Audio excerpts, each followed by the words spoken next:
Hello and a very warm welcome to the Real Talk. How was your week? Was it a great one? We hope it was. Thank you so much for sparing time to join us. Our guest today is Sifa Sangwa Florence. For me, this is going to be a very interesting conversation because I'll be talking about conservation and agriculture, not with a man, but a young Rwandan lady. I'm excited about it.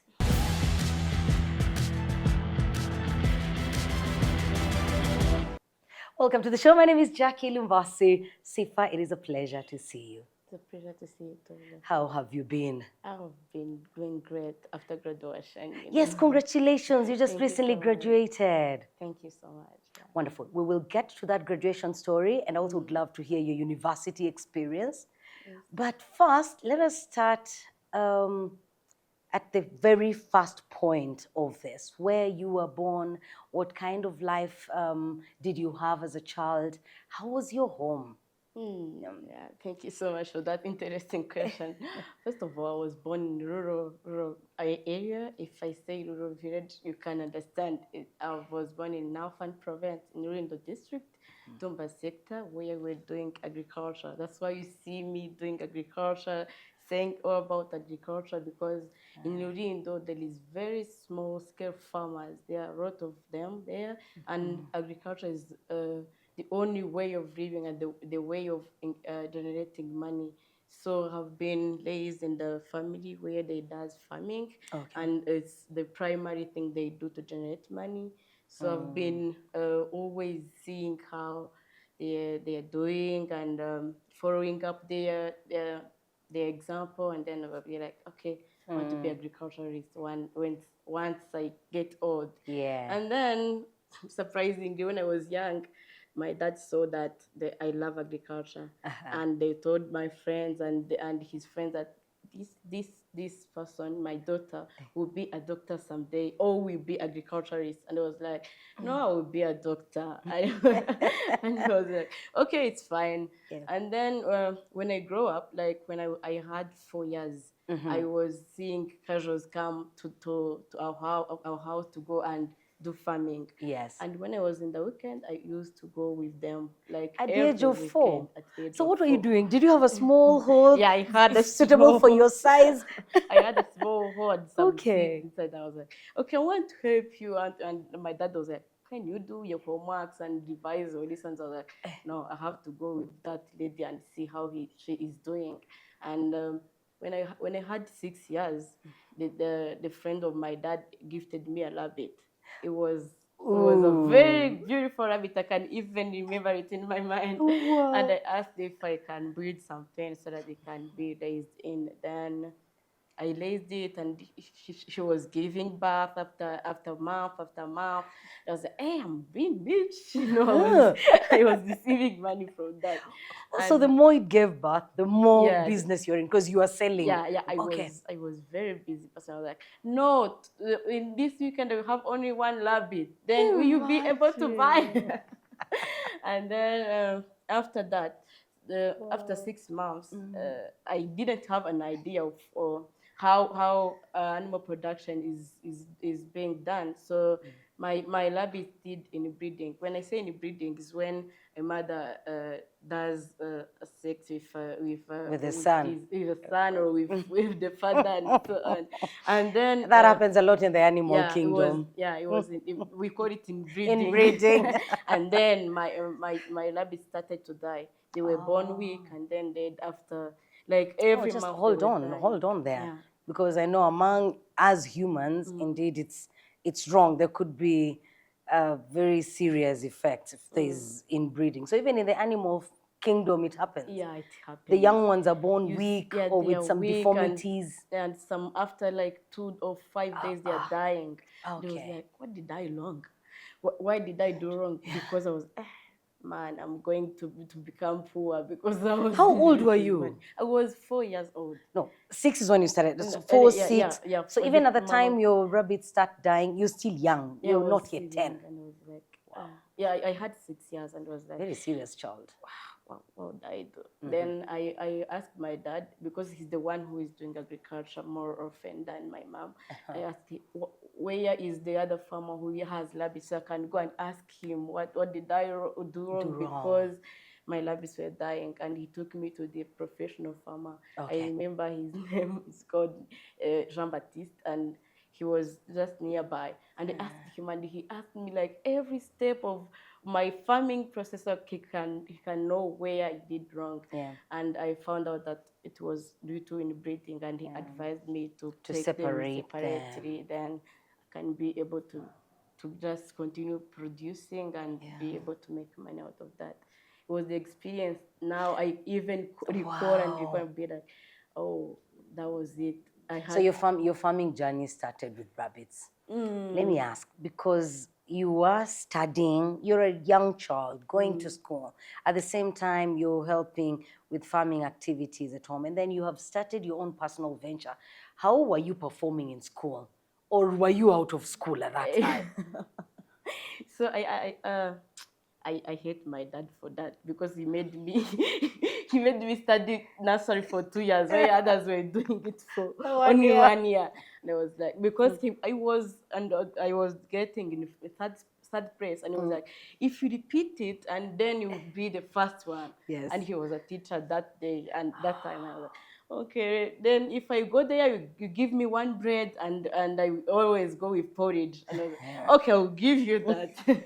So I had 4 years, then I repeated, and had 5 years. Then when that friend gifted me a rabbit, I was in primary 1. Okay. Man, to be honest with you, I was outstanding student all Wow. over the process, and that's why I didn't like care about doing homeworks and whatever things, because I was quick and I was getting all the things done. And when I had like 4.5 out of 5, my dad was beating me like, now I asked you to be an intelligent and to be the first one. Yeah. Yeah. So that was the That is journey. so And nice. Your father was an all-rounder. Like, okay, much as he still wanted you to get exposed to farming, he wanted you to excel yeah, in school. imagine a child of a teacher who is coming. Yeah. Then after 2 years, my dad decided to bring chicken home. It was 100 chickens, and I was in primary 5, if I remember. I remember where there was like, okay, I was learning like from the casual who were taking care of the chickens, to see how he's doing, and so I can be able to take care of them by myself. Then my dad and mom went to trainings. So they left me there and said, you're responsible for that chickens. Okay. Then Don't tell me they died. Sifa, do not say that. they died. No. But not all of them.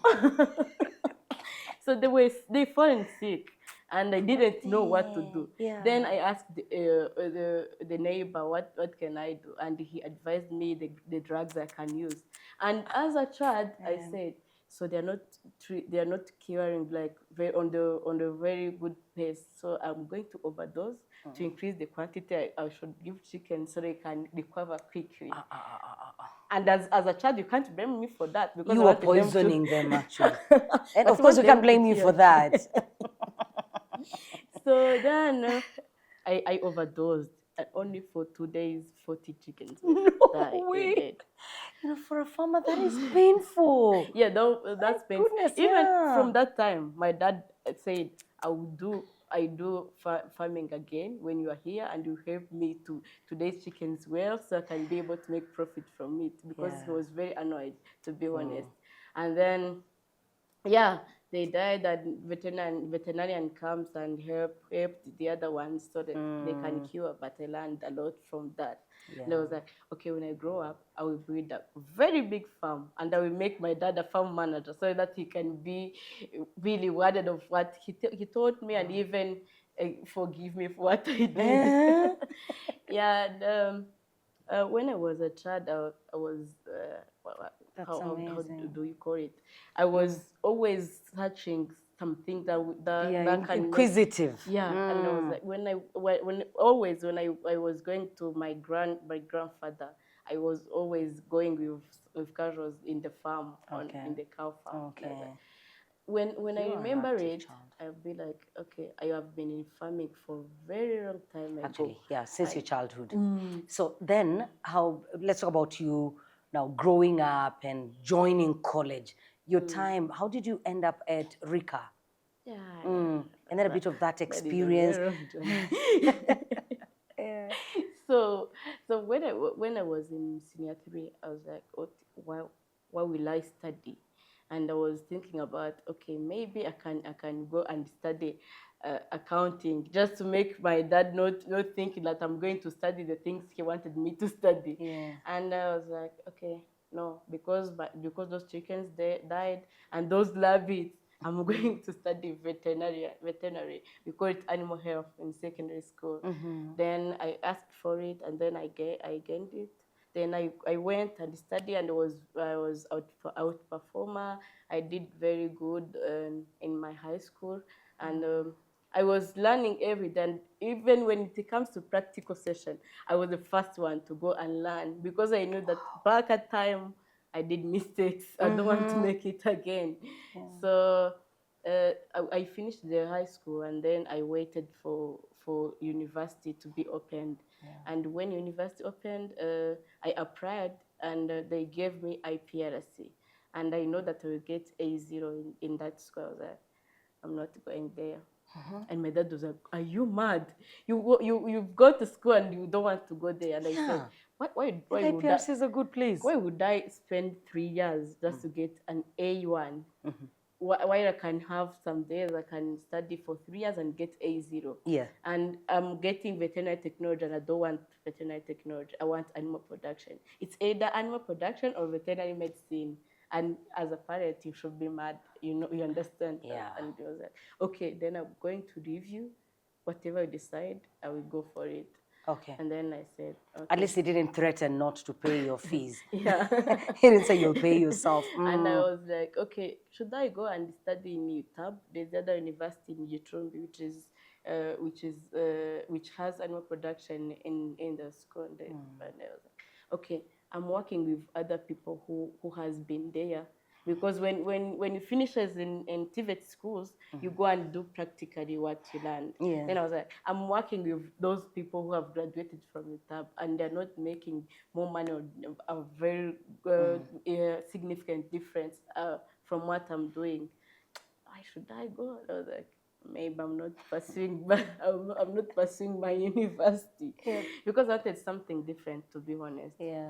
And luckily, there is a friend of our family came. He lives in Jesel, and said, I heard about the university which we teach conservation agriculture with animal production, food processing, mechanization. And it was a new applications, program, eh? and It was all the and a things, new university And as they well. and you don't know I said, okay, then I can go there. But he didn't have an idea that they will give scholarship or something else.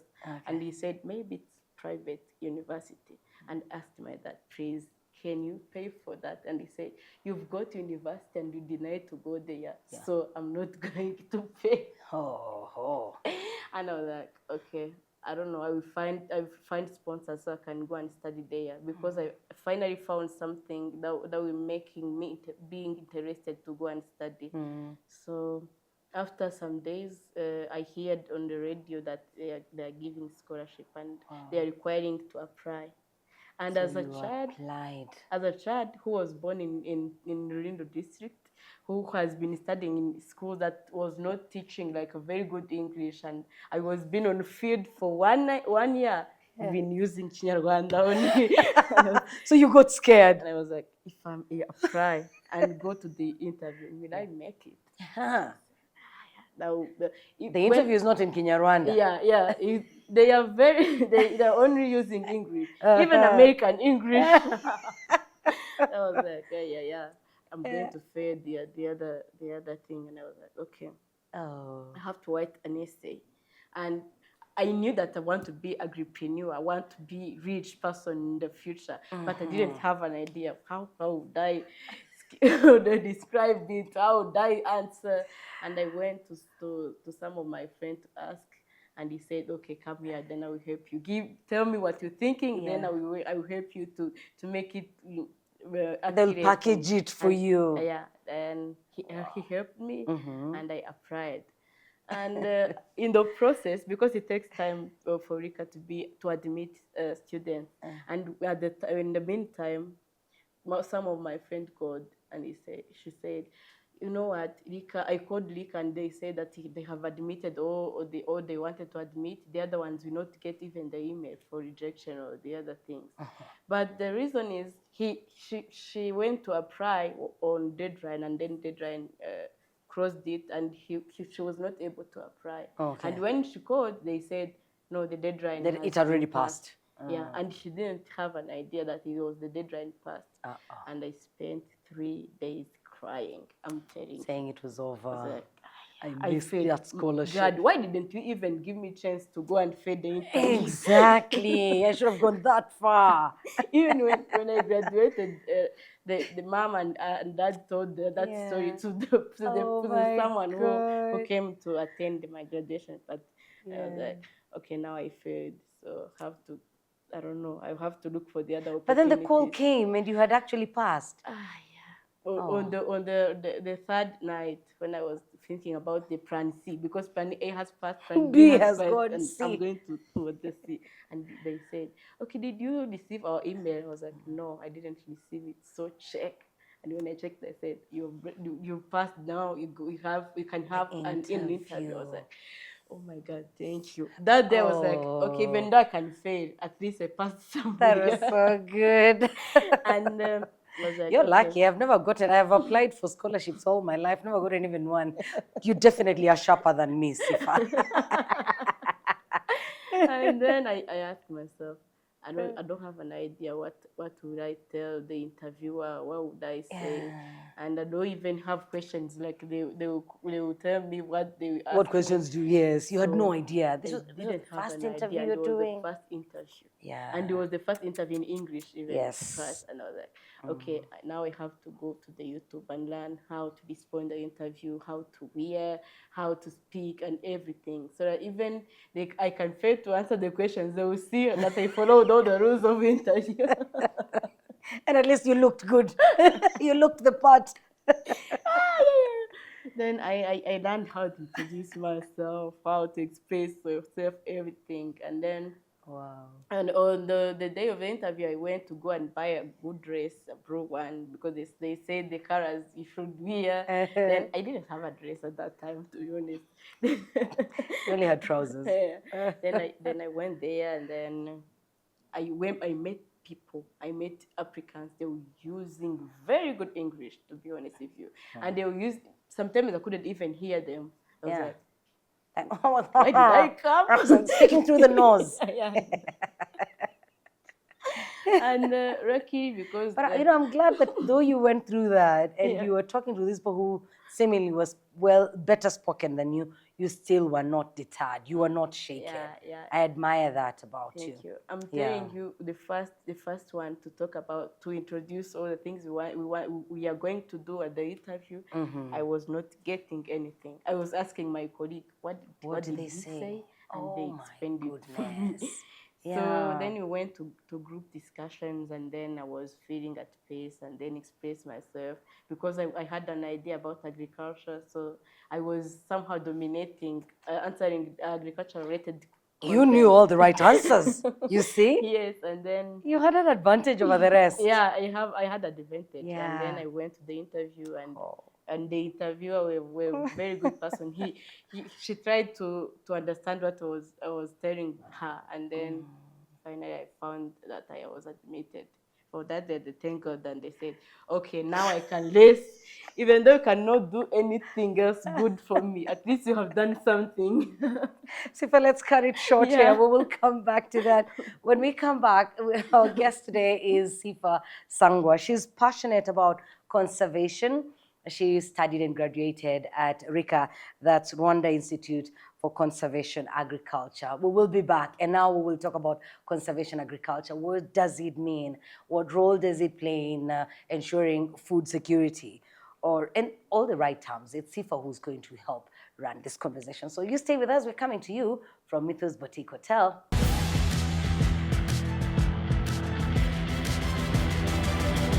Welcome back. We're talking to Sifa Sangwa. I love this conversation, and I think especially because I'm talking to a female, and it's about agriculture, conservation. That is so beautiful. Not just any female, but a Rwandan female.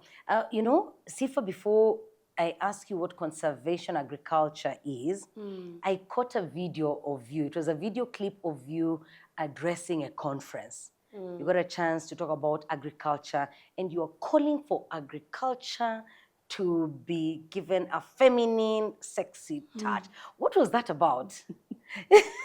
Because we know it's a male-dominated space. But you're saying we have women. We want you to present the best of the women that are there. Share that with us for the benefit of the viewer. Thank you so much. So when you say agriculture, everyone says dirty thing. We're going to get into mud and do all the things. That is a dirty practice. And when it comes to youth and women and the other people who sees the agriculture from different view, to say technology, to say the farming system that is more productive and sustainable, you see that it doesn't require us to be in the mud or to do all the things. So it's like, so always people complain that agriculture is a dirty practice that requires to be in the mud, while we can do all the things that is related to agriculture to make money. For example, like in food processing, it's agriculture value chain, and you're making money out of that. It doesn't even require you to go to the farm. To the farm. You get the produce from the farm. Even the farm, it requires you the brain. If you use your brain, you don't get that dirty as someone. Today you can do smart farming. Yeah, you can do smart farming, and then you can even hire a tractor, and then you go drive and make your farm tilled. Exactly. So it's like, so people complain about farming being that dirty. Why there is the other opportunities they can explore to make that farming look sexy, to make that farming look easy. Yeah, so and cool. Because people go to school and they're all studying to get that white collar job. Yet we need more people on the farm to ensure we don't lack food. The food, as we are growing, the population of the world is growing. It's growing, and the food production is being more demanded on the market. So if all the kids, all the children are going to study the other things, not agriculture, we will be hungry, and we will export food. Why we can generate it for ourselves? I was like, so show the children or youth the way agriculture can be done in the easy way as they are here, and then they can know that this agriculture can contribute a lot to food security, can contribute a lot to population growth, being food secure, and then we can make a lot of money from it. And then from that thing, they will grow up knowing that agriculture is not that bad, and it is contributing to community, because everyone, even a doctor, even a teacher, when they're doing their job, they want to contribute to the community. They want to give back to the community and see their community being happy and being not malnourished, as you see some kids are being malnourished now. If I, Sifa, even feed one kid, and you, Jackie, feed the other kid, and the other one feed the other ones, we have agriculture being promoted all the way, and even Africa will be food secured.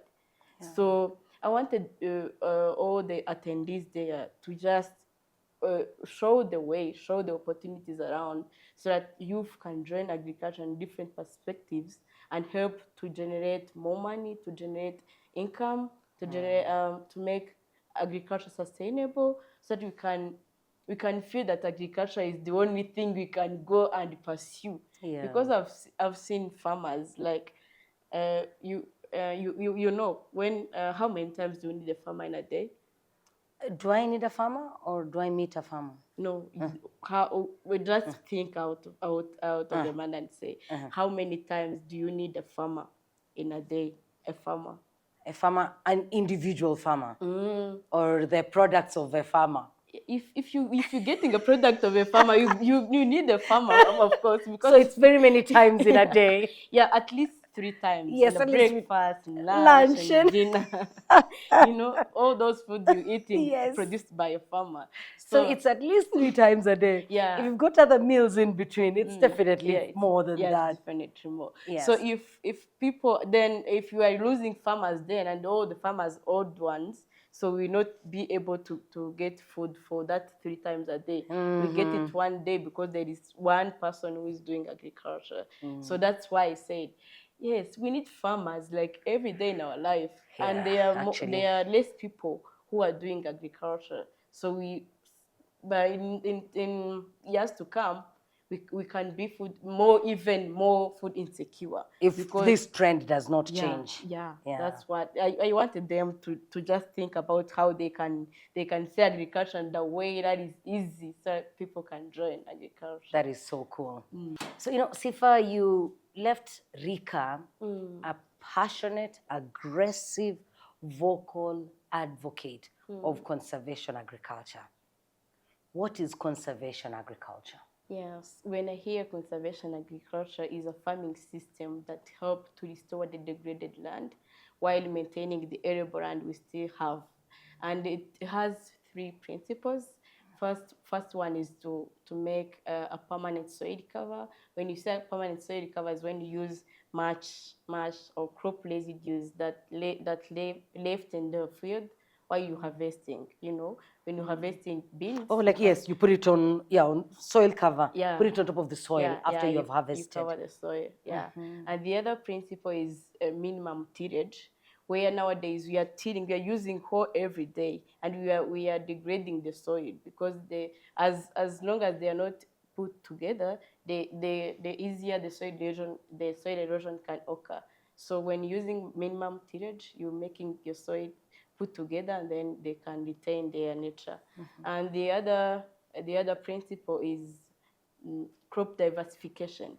When you say crop diversification, is crop rotation, where you can plant soybeans in one phase, and then on the other season you can plant maybe maize, so that they can, as they are the ones that are nitrogen fixing plants, and the other ones that are not nitrogen fixing plants, but they gain from that crop you've planted before. That's what you call crop rotation or plant diversification. So Wow. when you say conservation agriculture is the only farming system that restore the land and maintain the land we have, so they cannot lose the other portion of land, because as population are growing and the land is being used maybe to construct houses where we live in, but at least the short plot of land we have, you have to make sure that it is productive and it is giving all the things it could give us to be food secure. So I see conservation agriculture more related to food security How is more than climate change? anything. How is climate change? It's become rampant. How is it affecting conservation agriculture? Yes, climate change is affecting conservation agriculture, and conservation agriculturists are doing all the things that can not make climate change affecting the land of people. Yes, Okay. as we said, if there is a lot of sun and we are having drought at our land, and we are irrigating efficiently, we are putting soil cover. The, there is no way that sun will affect us like the other people who are doing conventional farming. You get it? So if you have your soil covered, the sunshine rays will not go They directly to are, the the soil. impact will not be as hard. Yes, even water, when you irrigate efficiently, the water will not evaporate quickly as the ones that is not covered. So there is water retention in the soil among all the things. So, and you are using water and other resources efficiently, because you know that this plant wants this, and I'm going to give all the things it wants, so that it can be productive.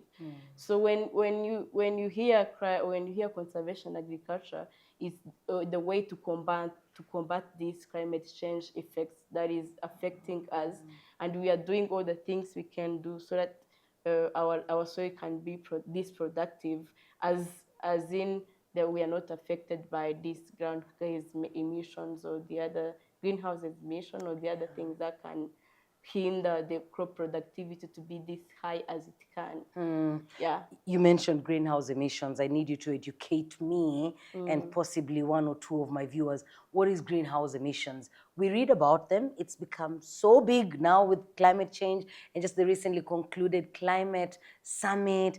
Some of these terms, we will interact with them, but we don't have a deeper understanding. So greenhouse emissions, what is that? Yes. When we say greenhouses greenhouse gas emissions, that is this gas that is being produced by cars or by animals or by us seeing the land or by all those gases. If I can say methane gas or the other gas that is coming upside to the atmosphere, and then it is making the sun rays attracting us or affecting us directly as it couldn't as it couldn't, because all the methane gases and the other and nitrogen gases are going directly to the sun rays and affecting all those rays that is coming directly to us.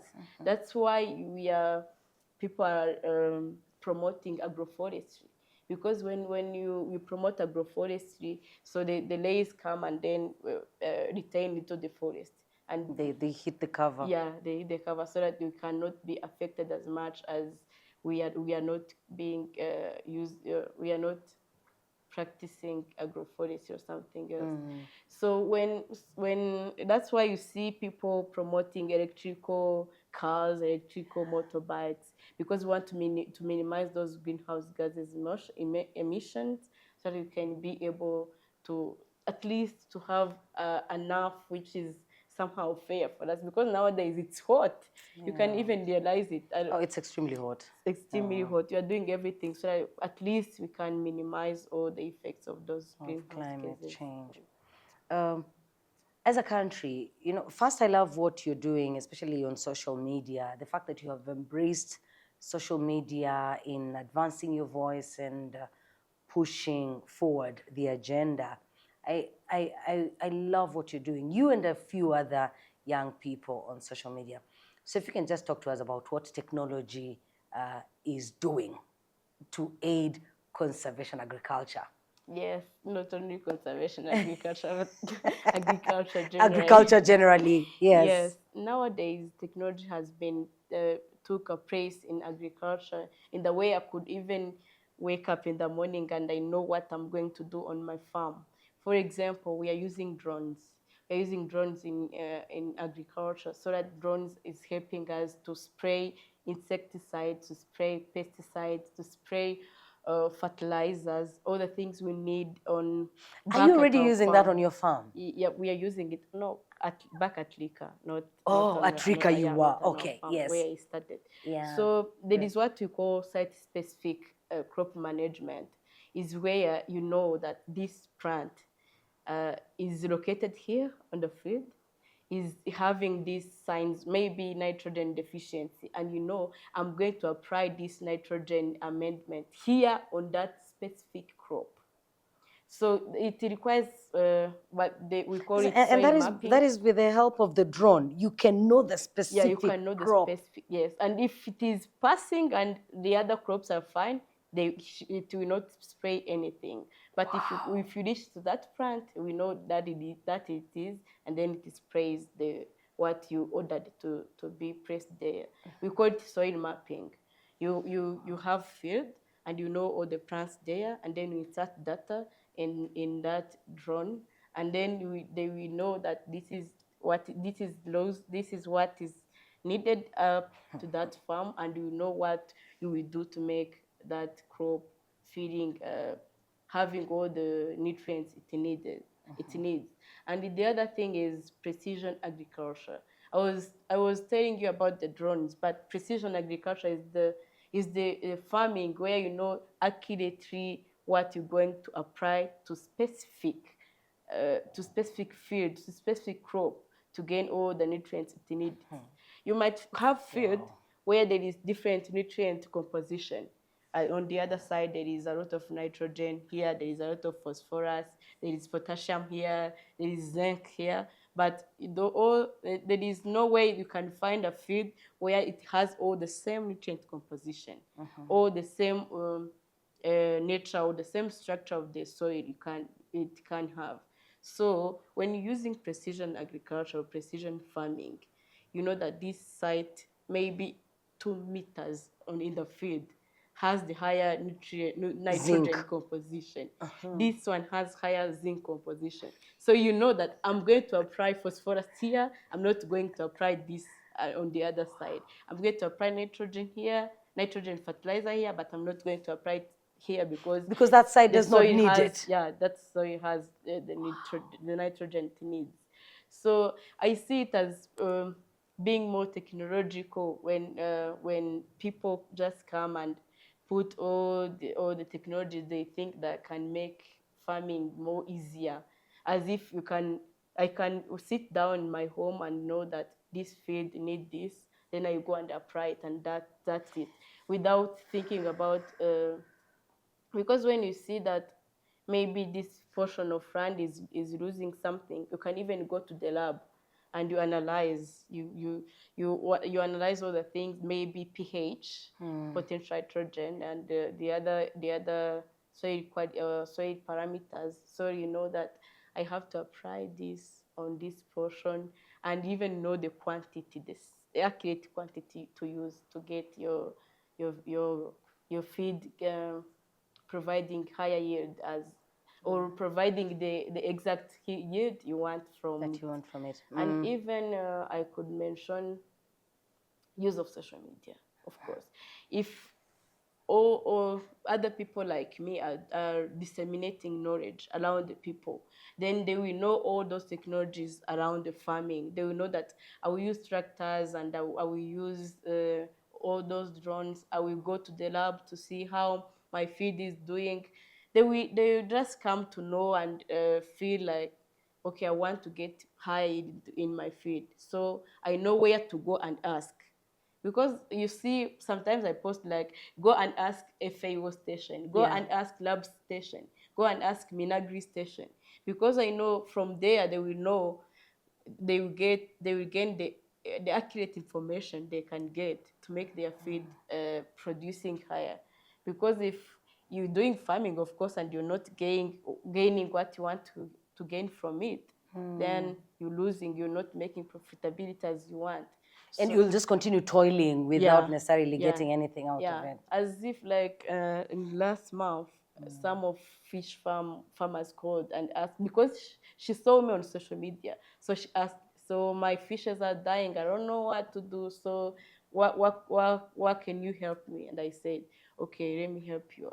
I asked from Minagri and lab to see if they can go and help her. So Wow. if she didn't know me, she could have been having all the fishes. If you dead. were not on social media, Yes. yes, she would Yes. never have met you. She should have never met me. So that's why you see all the social media influencers are talking about politics, are talking about real life tactics or the other things, but the agriculture is lagging behind. Yeah, because as when I joined, there was no other agricultural influencers there. Actually, to be yeah. honest, At least now Yes. I think you're about 5. Yeah, Oh, you're many. They have joined. They've We are joined, many, yes. But yeah. when you came, you're almost, you're yeah, alone. we were like only 4 to 5 influencers, and we were all from Rika. Because we saw what is being done there, and they said, Okay. now I can have 10 chickens, and all of them they can lay because I feeded this. You fed them well. Yeah, I can have maybe 1 acre of soybeans producing 50 kilograms. While back at home I have 1 hectare and it is not producing You know, because of as- the practical skills I gained. Now, some of the things that you talk about, like technology, the drone, and all these other quite precise measures that you talk about, aren't they expensive? Because there could be somebody who's watching and they're saying, Sifa is saying that because she has access to these things. There's another person who has resorted to doing the minimum because how will they afford a drone, for example? So what would be the option that majority of our population in farming can use? So I know that this technology, as you said, like use of drones are expensive, quite expensive to be honest with you. But if farmers joins hands and they make cooperative or association or something which is big, they will be able to get how do you call it? From government, subsidies from grants or Support, subsidies or grant support from government, and then from or subsidies. yeah, subsidies from Yeah. that. If we are 100 farmers, let's say national. So there's this cooperative back in Kirehe which is called national. Even our chancellor Audrey Buffett helped them. So they are using irrigation. They are using center pivot irrigation. They're using center pivot irrigation, and they are using precision agriculture.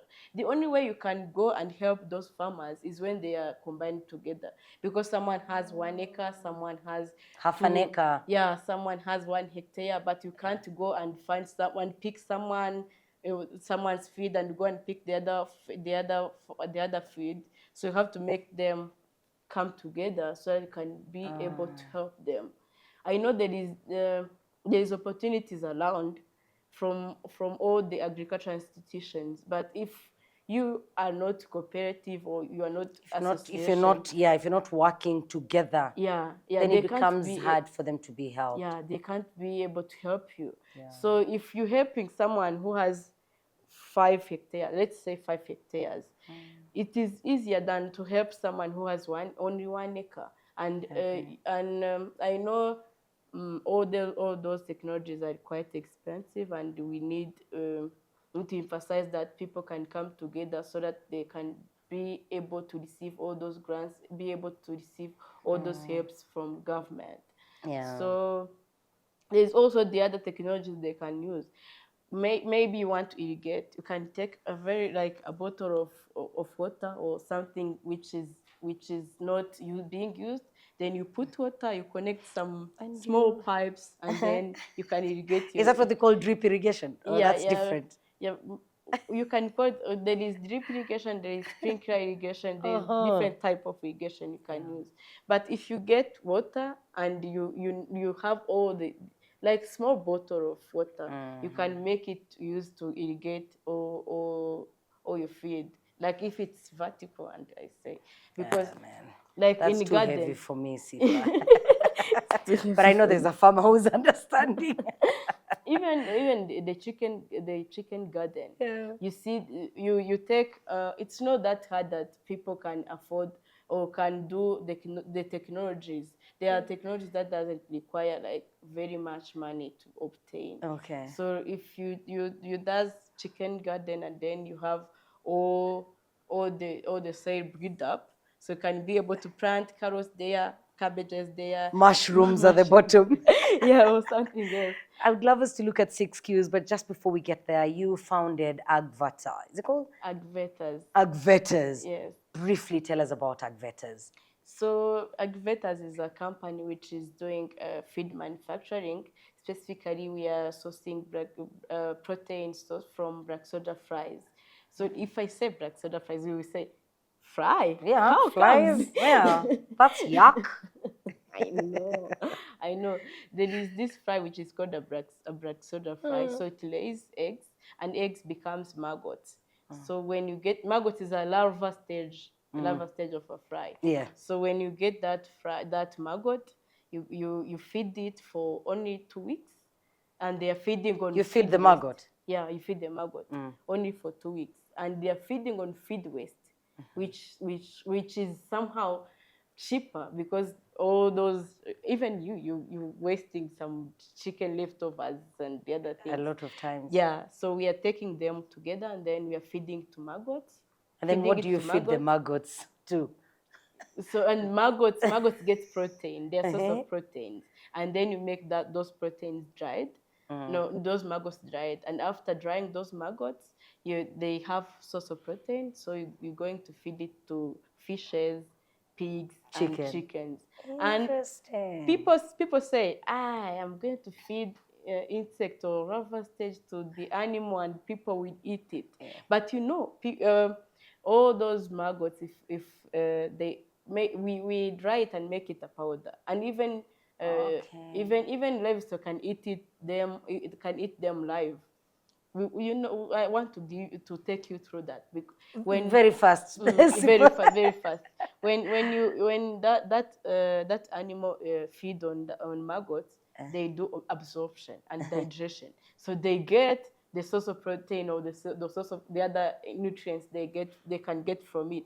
They are not going to give back the insect you like you going to eat the maggot that the chicken ate.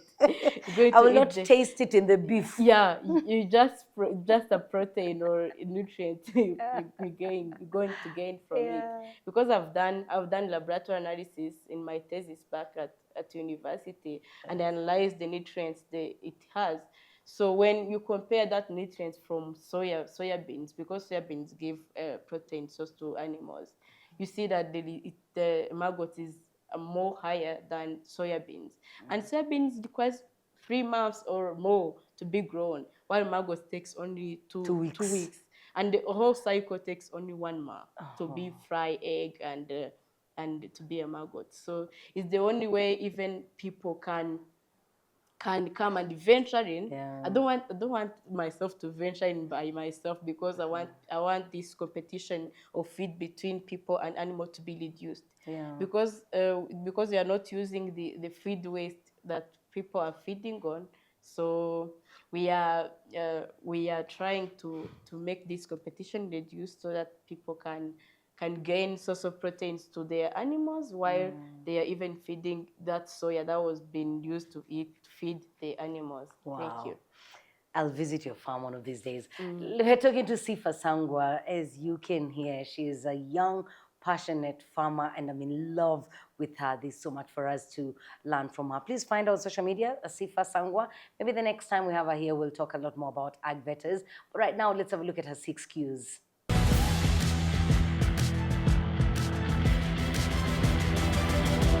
Sifa, our 6 quick questions. Tell us your best childhood memory. Childhood memory. Yes. Childhood memory. Always when I visited my grandfather. Yeah, That was the best. he's the one who tells me that he loves me so much more than anyone else. And he shows it. He just doesn't tell you, he shows it. Yeah, he shows it, and he is the only person I was hugging, and he said, "Now I know that there is love somewhere." I Yeah. love that. And what is the worst memory then? The worst memory is, as I said, is when those chickens died. That was the worst. That was the worst, to be honest. Yeah, Oh dear. that was the worst. What is your favorite house chore? I like cooking. What do you love to cook? Chips. Because it's easy. But nowadays I've come to love to cook fish.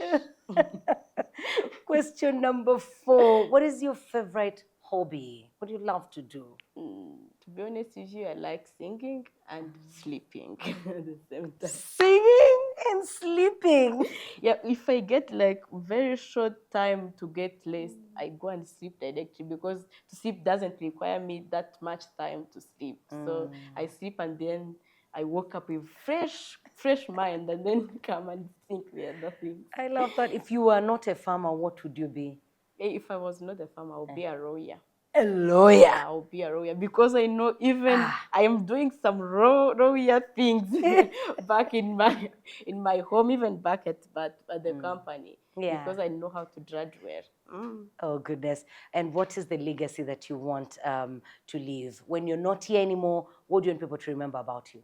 I want people to remember that I've contributed to overcome food insecurity in the community, because I want to give back to the community, as I'm sharing knowledge and my skills to the community. I want some people, maybe from my home or from Rwanda, to say, nowadays we are being food secure because Sifa has contributed something.